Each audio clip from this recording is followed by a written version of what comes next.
Sa isang tahimik na bahay, isang buntis na asawa ang hinarap ng babaeng hindi niya inaasahan, ang kabit ng sarili niyang asawa.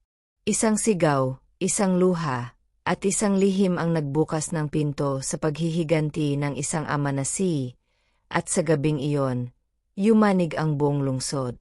Tahimik ang umaga sa bahay ni Lia at Marco. Tahimik, pero mabigat. Hawak ni Lia ang kanyang tiyan, 7 buwang buntis, habang pinagmamasdan ang sinag ng araw na pumapasok sa bintana. May kaba sa kanyang dibdib na hindi niya maipaliwanag. Ilang linggo ng palaging gabi kung umuwi si Marco, at palaging may dahilan, meeting, biyahe, pagod. Pinilit ni Lia na magtiwala, dahil mahal niya ang kanyang asawa. Mahal niya ang pamilyang binubuo nila. Biglang may kumato. Hindi yon ang mahinang katok ng kapitbahay o delivery. Malakas, may halong gali. Nang buksan ni Lia ang pinto, tumambad ang isang babaeng elegante ang bihis, matalim ang tingin, at may ngiting pili. "Ikaw si Lia?" tanong ng babae. "Ako si Rina." Hindi pa man nakakasagot si Lia, pumasok si Rina na parang may karapatan. "Alam mo ba kung sino ako?" malamig niyang tanong. Nanginig ang boses ni Lia. "Hindi. Pero kung may kailangan ka." "Alam kong buntis ka," putol ni Rina. "At alam kong asawa mo si Marco." Nanlambot ang tuhod ni Lia. Ramdam niya ang bigat ng bawat salita. Ako ang babaeng mahal niya. Parang gumuho ang mundo ni Lia. Pinilit niyang huminga ng malalim. "Hindi totoo," mahina niyang sabi. "Hindi gagawin ni Marco yan." Ngumiti si Rina, isang ngiting walang saya. "May ebidensya ako." Inilabas niya ang cellphone at ipinakita ang mga mensahe. Mga larawang magkasama sila ni Marco. Hindi malinaw ang mga detalye, pero sapat para masaktan si Lia. Umagos ang luha niya, hindi dahil sa galit, kundi dahil sa takot. Takot para sa kanyang anak. "Umalis ka," pakiusap ni Lia. "Maawa ka." "Hindi pa," sagot ni Rina. "Gusto kong malaman mo ang katotohanan." Ngunit sa sandaling iyon, may narinig silang kotse sa labas. Dumating si Marco. Nang makita niya ang dalawa, nanlaki ang mga mata niya. "Anong ginagawa mo dito, Rina?" Nanginginig ang boses niya. Hindi na nakapagsalita si Lia. Tumalikod siya at umupo, hawak ang tiyan, humihikbi. Lumapit si Marco, ngunit umatras si Rina. "Sabihin mo sa kanya," giit niya. Hindi na nakayanan ni Marco ang katahimikan. "Lia, patawad," mahinang sabi niya. "Nagkamali ako." Parang may pumutok sa loob ni Lia. Hindi siya sumigaw.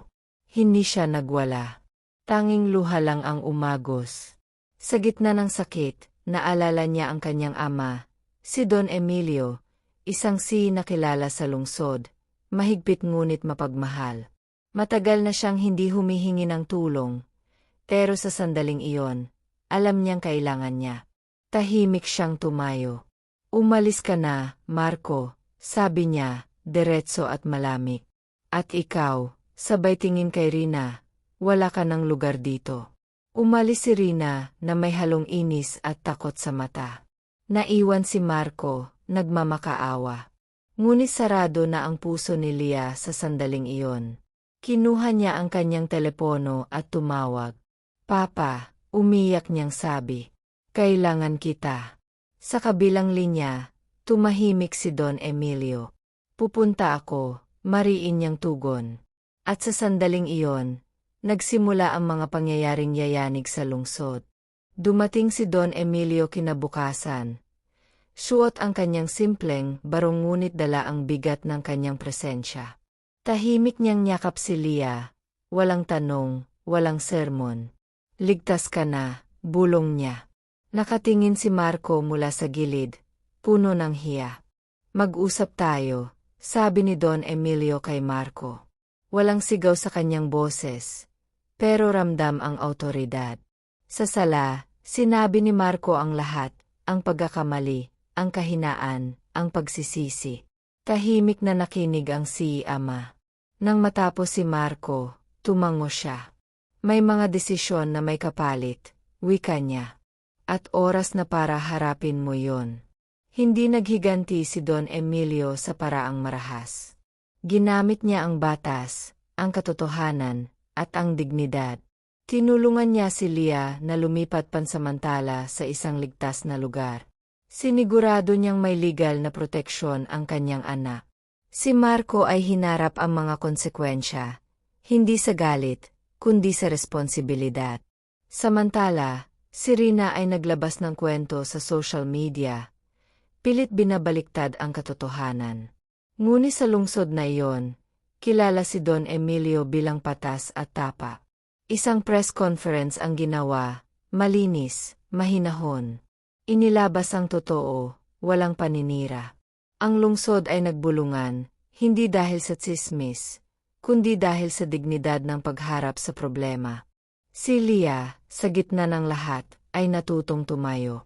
Sa bawat gabi, kinakausap niya ang anak sa kanyang sinapupunan. Kakayanin natin, bulong niya. At sa bawat umaga, may bagong lakas. Lumipas ang mga linggo. Unti-unting humupa ang ingay. Si Marco ay naghanap ng paraan para ituwid ang mali, hindi para sa sarili, kundi para sa anak. Humingi siya ng paumanhin kay Lia, hindi umaasa ng kapatawaran, kundi nag-alok ng suporta. Si Don Emilio ay nanatiling gabay. Ang tunay na lakas, sabi niya kay Lia, ay ang pumili ng kapayapaan kahit may sakit. Tinuruan niya ang anak na magtakda ng hangganan, magtiwala muli sa sarili. Isang gabi, nanganak si Lia.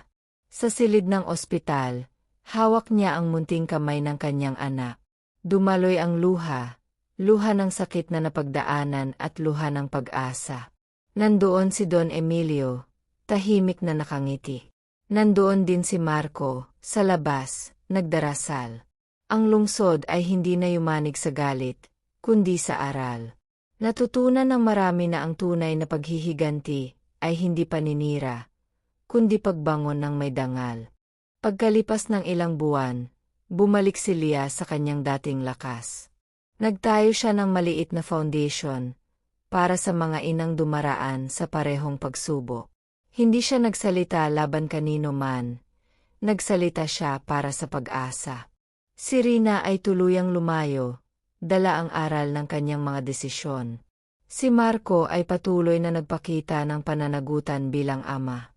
Hindi perpekto ang lahat, pero may direksyon. Si Don Emilio, sa kanyang tanggapan, tumingin sa lungsod na minsang yumanik. Ngayon, tahimik. Ito ang tunay na tagumpay, bulong niya. Sa huli, si Lia ay natutong mahalin muli ang sarili. Sa bawat hakbang, kasama ang kanyang anak, dala niya ang kwento ng sakit na naging lakas. Ang bahay na minsang pinasok ng luha ay napuno ng tawa.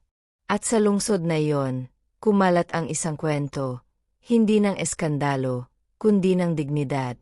Isang buntis na asawa, isang ama na at isang paghihiganting hindi nanakit, kundi nagpagaling.